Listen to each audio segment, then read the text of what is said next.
September 4, 1939. Britain has been at war with Germany for one day. Alan Turing, a 27-year-old mathematician from Cambridge, arrives at Bletchley Park, a Victorian mansion 50 miles north of London. He's been summoned by British intelligence. His mission is simple to state, impossible to achieve. Break the German Enigma code. The code that Germany believes is unbreakable. The code that protects every military communication, from U-boat positions to invasion plans. Break it. And break it fast, because thousands of British sailors are already dying in the Atlantic, and more will die every week. The code remains unbroken. Turing has no military training. He's never built a machine more complex than a bicycle. He's a theoretical mathematician, more comfortable with abstract logic than practical engineering. But he has something the military doesn't have. He understands computation in a way no one else does. He sees patterns where others see chaos.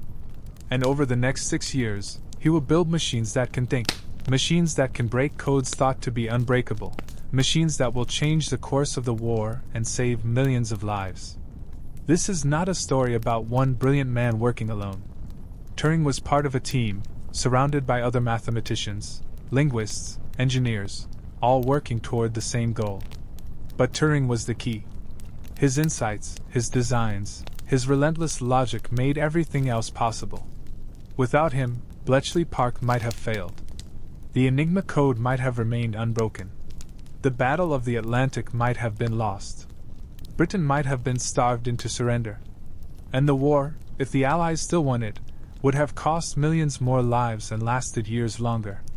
The number 14 million is not an exaggeration. It comes from historians who've analyzed what would have happened if Enigma hadn't been broken. If the Battle of the Atlantic had lasted longer. If D-Day had been delayed or failed. If German forces had known about Allied plans. The consensus among serious historians is that breaking Enigma shortened the war by at least 2 years, possibly more. 2 years of a war that killed millions per year. The mathematics is grim but clear. Turing's machine saved lives on a scale almost impossible to comprehend. To understand what Turing accomplished, we need to understand the problem he faced. The Enigma machine was a marvel of mechanical encryption. It looked like a typewriter in a wooden box.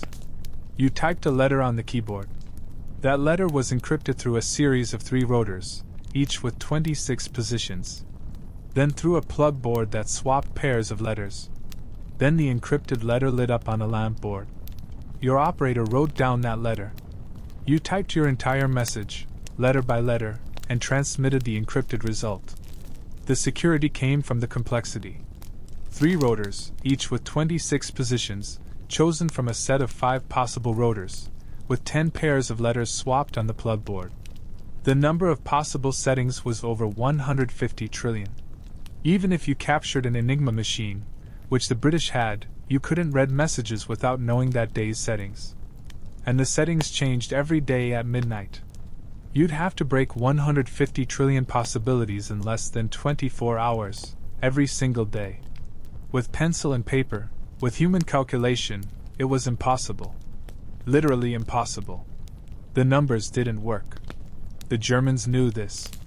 Their cryptographers had done the mathematics. They were certain Enigma was secure. Even if the enemy captured a machine, even if they somehow broke one day's settings, they'd have to start over the next day. The effort required was beyond human capability. No nation had the mathematicians or the time. Enigma was perfect. Or so the Germans believed. They were wrong. And Alan Turing proved it. Turing's insight was that breaking Enigma didn't require checking all 150 trillion possibilities. You could eliminate most of them through logic. If you knew certain plaintext, words or phrases likely to appear in encrypted messages, you could use those as cribs. Weather reports always began the same way. Military messages used standard formats. You could guess what plaintext might produce certain ciphertext. And if you could test thousands of possibilities per second, rather than a few per minute by hand, you might break the code in hours instead of centuries. But testing thousands of possibilities per second required a machine. Not a simple calculator. but something that could perform logical operations, that could test if this rotor setting could produce this ciphertext from this plaintext. It required, in effect, a computer. And in 1939, computers as we know them didn't exist. Turing had been thinking about computing machines for years. In 1936, he'd published a theoretical paper describing a universal computing machine, a device that could perform any calculation that could be precisely defined. This theoretical machine, which became known as a Turing machine, was the foundation of computer science. But it was just theory. Turing had never built one. Now he needed to turn theory into reality. The Polish had given the British a head start. Polish mathematicians, working in secret before the war, had designed a machine called the Bombe that could test Enigma settings mechanically. When Germany invaded Poland in September 1939, the Poles smuggled their research to Britain. They handed over Bombe designs, explained their methods, gave Britain years of research. It was an intelligence gift of incalculable value. But the Bombe had limitations. It relied on a weakness in Enigma procedure that the Germans were already fixing. By 1940, the Bombe method wasn't working reliably. Britain needed something better. Something that could handle the improved German procedures. Something faster, more flexible, more powerful. Turing set out to design it. He called it the Bombe. A tribute to the Polish design, but far more sophisticated. The Bombe was electromechanical, a massive array of rotating drums connected by electrical circuits. Each drum replicated the rotor settings of an Enigma machine. The Bombe could test thousands of possible settings simultaneously, running through permutations at speeds no human could match. The principle was elegant. You fed the Bombe a crib, a piece of known or suspected plaintext, and its corresponding ciphertext. The machine would test rotor positions, looking for settings that could encrypt the plaintext into the ciphertext. Most settings would produce gibberish. But when the Bombe found a setting that worked, it would stop. That setting might be the correct one for that day's Enigma configuration. Human cryptanalysts would then verify the setting and begin decrypting the day's messages. Designing the Bombe was one challenge. Building it was another. The first Bombe, completed in early 1940, was called Victory. It was 8 feet tall, 7 feet wide, weighed over a ton. It contained 108 drums, each rotating through 26 positions. Miles of wire connected them. The machine was loud, the drums clicking and rotating constantly when running. It was temperamental, requiring constant maintenance and adjustment. But it worked. It could test settings far faster than any human. And that speed was everything. Victory proved the concept, but one Bombe wasn't enough. Breaking Enigma every day required testing millions of possibilities. Multiple bombs could work in parallel, each testing different rotor orders or different cribs. By mid-1940, more bombs were being built. Each one was expensive, required skilled technicians to build and maintain, took up space. But each one could break Enigma faster, and speed meant lives saved. The code-breaking operation at Bletchley Park grew rapidly.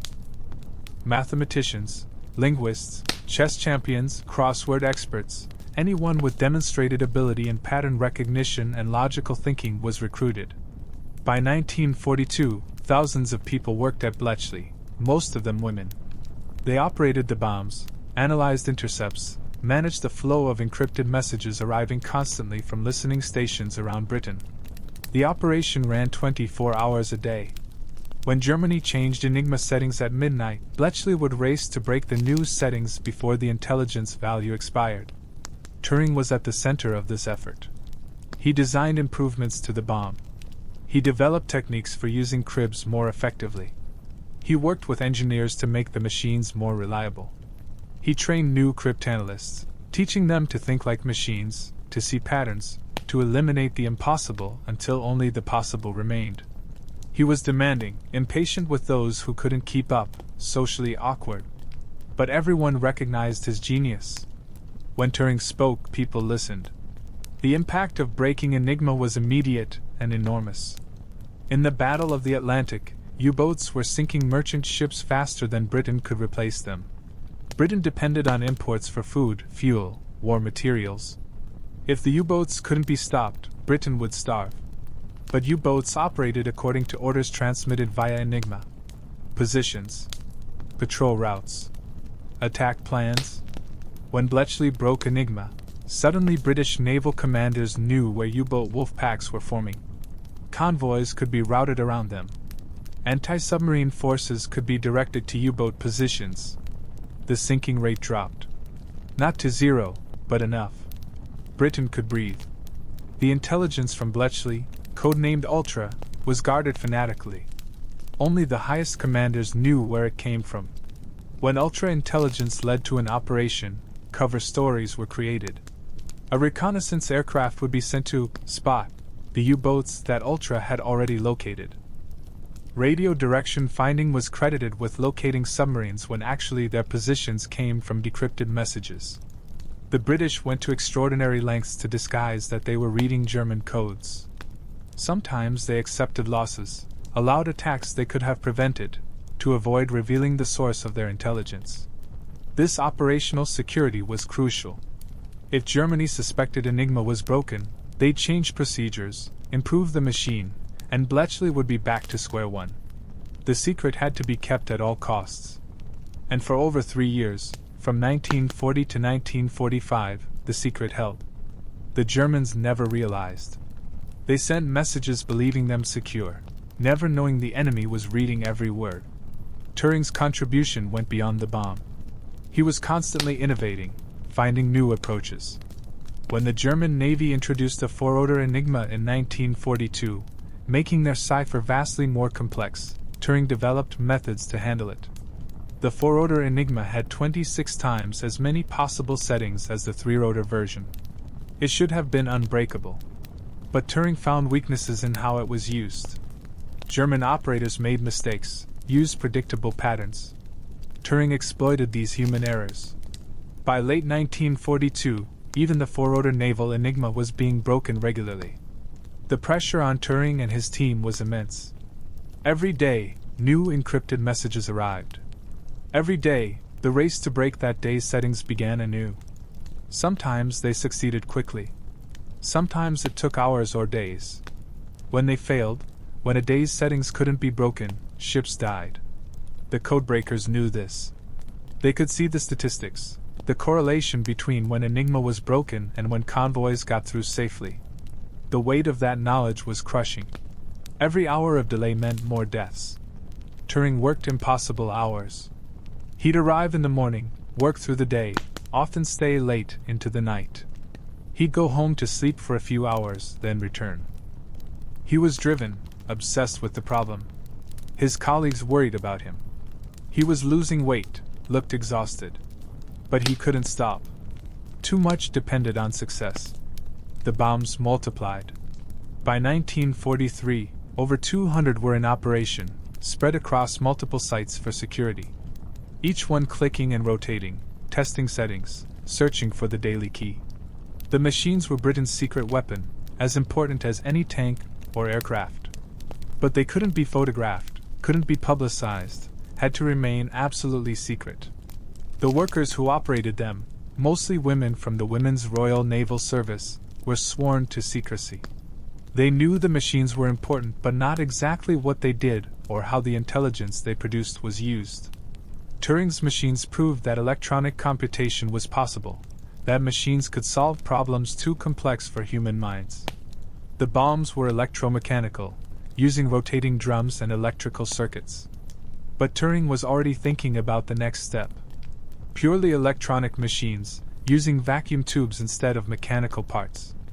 Faster, more flexible, capable of being programmed for different tasks. The theoretical universal computing machine he described in 1936 could actually be built. This thinking led to Colossus, a computer designed to break the Lorenz cipher, an even more complex code used by German high command. Colossus, built by engineer Tommy Flowers based on concepts Turing helped develop, was the world's first programmable electronic digital computer. It went operational in 1944, just in time to help plan D-Day by reading German strategic communications. Colossus was faster than any bomb, could perform complex logical operations, could be reprogrammed for different tasks. It was a glimpse of the computing revolution that would come after the war. The intelligence produced by Turing's machines shaped every major Allied operation. In North Africa, Rommel's supply convoys were intercepted because British commanders knew when and where they'd arrive. In the Mediterranean, Italian naval movements were anticipated because their codes were broken. On D-Day, Allied commanders knew German dispositions, knew where defenses were strongest, knew when German reinforcements would arrive. All because Enigma and Lorenz were being read in real time. Historians have calculated the impact. Without ultra-intelligence, the Battle of the Atlantic would have lasted into 1946 or later. Britain might have been forced to negotiate. D-Day might have been delayed or failed. The war in Europe would have dragged on. The Soviet Union, fighting on the Eastern Front, depended on Allied supplies shipped across the Atlantic. If those supplies hadn't gotten through, Soviet resistance might have collapsed. The entire trajectory of the war depended on supply lines staying open. And those supply lines stayed open because Turing's machines were reading German U-boat communications. The 14 million lives saved is calculated from these scenarios. If the war had lasted 2 more years, millions more would have died in combat, from bombing, from disease and starvation. The Holocaust would have claimed more victims. Soviet casualties would have been higher. The atomic bomb, if used against Germany as well as Japan, would have killed millions more. The mathematics is grim, but the historians who've done this analysis are serious scholars. Their consensus is that breaking Enigma shortened the war by 2 to 4 years, and that 2 to 4 years of World War II represents between 10 and 20 million additional deaths. The figure of 14 million is conservative, taking the lower bound of these estimates. Alan Turing saved those lives. Not alone, but he was the key. His mathematical insights made the bomb possible. His designs made it practical. His relentless work made it effective. Without him, Bletchley Park would have struggled far longer to break Enigma, if they broke it at all. The Polish had started the work, others contributed significantly, but Turing was the linchpin. His unique combination of theoretical brilliance and practical problem-solving made the difference. Yet Turing received little recognition during the war. His work was secret. He couldn't tell anyone, not even his family. When people asked what he did, he'd say he worked for the Foreign Office, doing unspecified paperwork. After the war, when Bletchley Park closed, Turing was ordered to never speak of what he'd done. The code-breaking operation remained classified. Turing went back to mathematics, worked on other projects, but the thing he was most proud of, the achievement that had saved millions, he couldn't discuss. In 1952, Turing was prosecuted for homosexuality, which was illegal in Britain. He was convicted and given a choice between prison and chemical castration. He chose castration. The hormone treatments destroyed him physically and mentally. On June 7, 1954, Alan Turing was found dead in his home. He'd eaten an apple laced with cyanide. The official verdict was suicide, though some have suggested it might have been an accident. He was 41 years old. Turing died without public recognition for his war work. Without acknowledgement that he'd saved millions of lives. Without honor for being one of the greatest mathematicians of the century. He died in disgrace, prosecuted for who he was, destroyed by a society that should have celebrated him. It's one of the great injustices of the 20th century. The secret of Bletchley Park and Ultra remained classified until 1974, when the first public revelations appeared. 20 years after Turing's death, the world learned what he'd accomplished. Historians began reassessing World War II, understanding for the first time the role intelligence had played. Military commanders who'd been credited with brilliance or luck were revealed to have been reading enemy communications. Victories that had seemed miraculous were explained by ultra-intelligence. For Turing's family and friends, the revelation was bittersweet. Finally, they understood what he'd done during the war. The vague references to important work, the stress he'd been under, the obsessive focus, all made sense. But Turing wasn't alive to see his achievement recognized. He'd died believing his greatest contribution would remain forever secret. The recognition came slowly. In 2009, British Prime Minister Gordon Brown made an official apology for Turing's prosecution. In 2013, Queen Elizabeth II granted Turing a posthumous royal pardon. In 2019, Turing was chosen to appear on the new £50 note, the highest honor Britain can give a civilian. His image, alongside a quote about computing machines and images of the bomb, now represents British currency. The man prosecuted and destroyed for being gay is now celebrated as a national hero. But these honors, however sincere, came far too late. Turing deserved recognition during his lifetime. He deserved to know that his work was valued, that the millions of lives saved were understood and appreciated. Instead, he was hounded, prosecuted, chemically castrated, and driven to death. The same society that benefited from his genius destroyed him for his sexuality. That's the tragedy at the heart of Turing's story. The bomb machines that Turing designed were dismantled after the war. Most were destroyed, their existence remaining classified. The few that survived were scattered or hidden. It wasn't until the 1990s that historians and engineers began rebuilding bombs from photographs and surviving documentation. Today, a working bomb sits at Bletchley Park, now a museum. Visitors can see it operate, hear the distinctive clicking of the drums, watch it replicate the work that Turing's machines did every day for 5 years. The rebuild helps people understand what was accomplished. The bomb is mechanical, tangible. You can see how it works, follow the logic of its operation. It's not abstract mathematics. It's a machine built to solve a specific problem. And it solved that problem brilliantly, helping win the war and save millions of lives. Turing's legacy extends far beyond World War II. He is recognized today as the father of computer science. His theoretical work on computing machines laid the foundation for all modern computers. The smartphone in your pocket, the computer you use, the internet itself, all trace their lineage back to Turing's insights about computation. He saw, before anyone else, that machines could manipulate symbols according to rules, and that this symbol manipulation was equivalent to thought. Machines could think. Or at least, they could perform operations that mimic thought. This idea, revolutionary in the 1930s, is now foundational to our entire technological civilization. Every computer program is a set of rules for manipulating symbols. Every algorithm is a procedure that could be performed by a Turing machine.